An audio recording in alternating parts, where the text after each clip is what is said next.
In my intro, you are going to see right now how I did a mistake, and for some reason I said Air Force when it should be Air Force. You know what I'm talking about.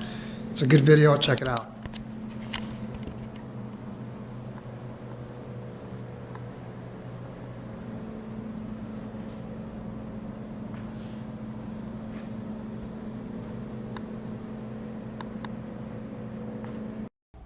Good day, YouTube. I am at the Museum of Aviation in Warner Robins, Georgia.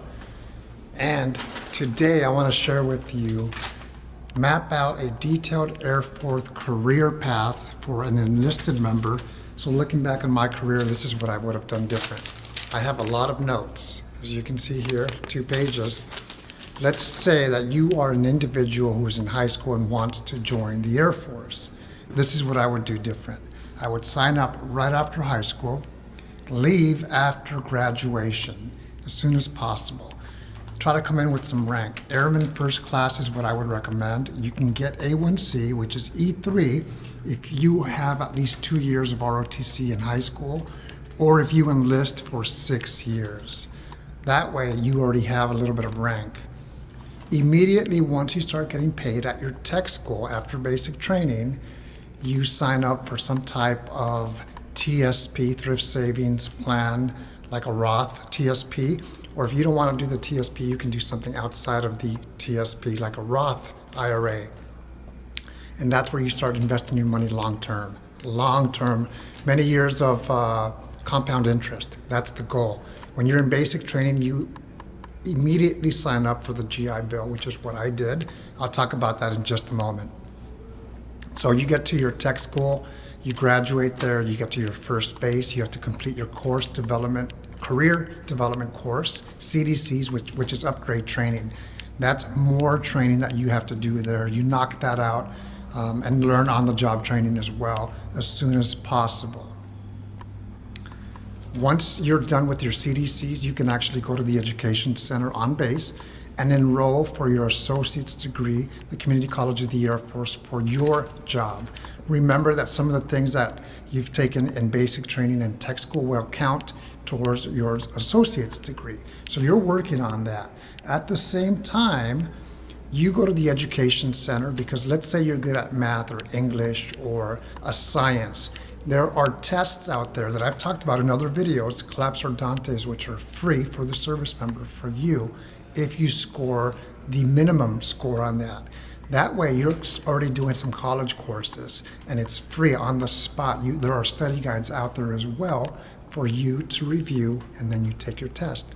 I took 7 of those, I passed 6. One of them I just walked in there and I missed it by 2 points. You document everything that you've been doing for your job, which is the primary reason why you are in the Air Force, is to be a productive airman. So you document that. You document that you've taken some college courses, whether it's a CLEP course or you're enrolled in a college or university, and you compete for below the zone. That is for you to get E4 6 months ahead of time. I did not get that. I didn't even know what that was. You have to have a strong package, strong work performance, maybe a quarterly award. You've volunteered. You have to stand out. So you enroll for your associate's degree through the CCAF.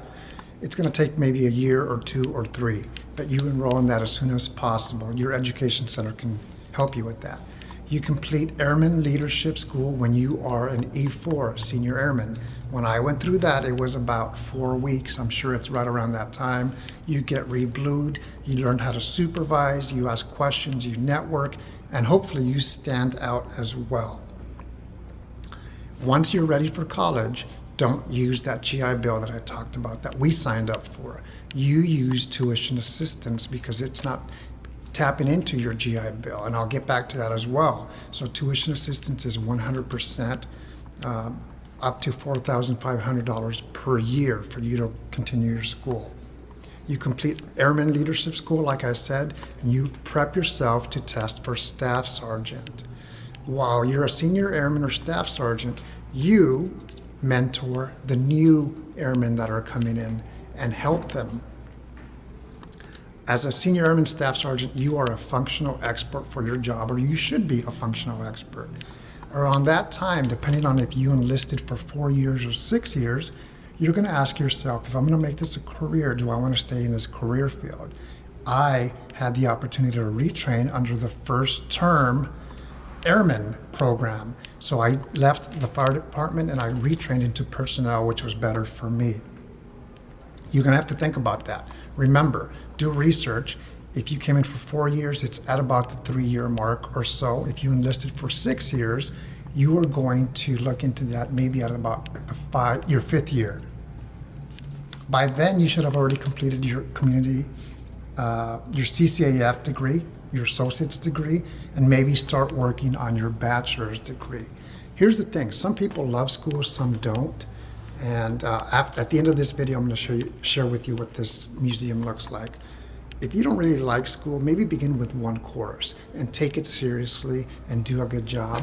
When I was 18, I liked college, but I wasn't prepared for it, and I did not succeed. So take it at your own pace. Something that I love to talk about is finances. So when you retire at 20 or 20 plus years, you are in control. What I mean by that is hopefully you have no debt. You stay debt-free, maybe with the exception of a car.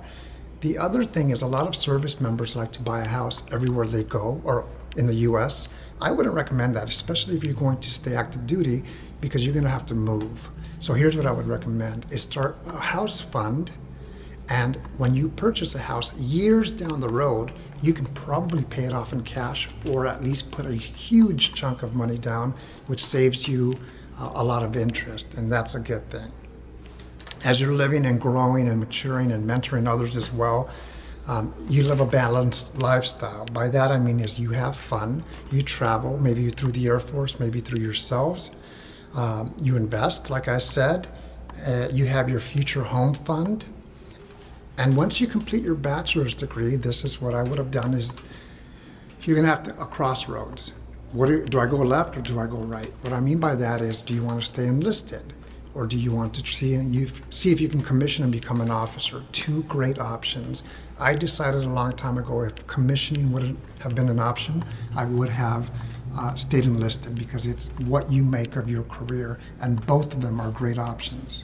If you stay enlisted, then you go through the NCO Academy, you put on Tech Sergeant, then go to the NCO Academy, eventually the Senior NCO Academy, which is in Alabama. I spent 6 years there and I loved it. If you commission, you'll go another route. Some of the classes that you'll have to take are Squadron Officer School, Air Command Staff College, Air War College, depending on how long you stay in. And of course, you're going to become a supervisor immediately. So OTS is the route that I would recommend, and that's Officer Training School. And that is because you don't have a break in service, and you continue to get paid, and maybe 4 months or 3 months or whatever it is now, you are an officer. You have to be deliberate with your career. This is what I would do different, is what I shared here. If I would have come in at 18 years old, and at 38, I could have retired. Many of my friends are retired, and I don't have that option because my career path has gone left, right, up, down. It's gone many different ways. You adjust accordingly. Life is going to happen, so you have to adjust accordingly, just like I do. For the most part, the Air Force has stability where you get paid on the 1st and the 15th every single month, and your medical is taken care of. It's a good life. When I say for the most part it has stability, it's because sometimes there's a reduction in force. So if you're prepared for that, that's a good thing. The Air Force has many opportunities that are available to us. We have to go out there and take advantage of them.